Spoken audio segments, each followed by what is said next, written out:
have a look at that. Itizame juu ya nobling, yani kazi ya utukufu. Nasema kama ni utukufu fulani Mungu ametupa namna ya kumhudumia mgonjwa in totality, mzima yeye, kuanzia kichwa chake, kuanzia mwili wake, kuanzia moyo wake na familia yake, na vile vile kwenye jamii. Sisi ndio tunakuja kwenye community. Sawa?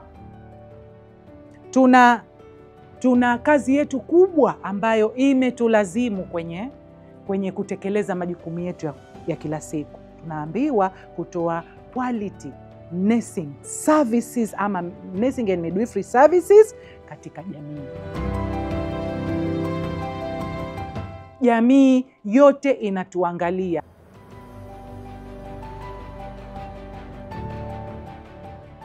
Issue ni healthcare, wellness or medical tourism. Yani kuna ule msemo unasema who we are going to be, we are now becoming. Hatuwezi kusubiria tuwe tuna idadi tosha ya madaktari ndio tuanze safari yetu ya medical tourism. Will be deadly wrong. Tunaanza sasa hivi wakati tunachukua hatua, lakini tunaongeza uwekezaji.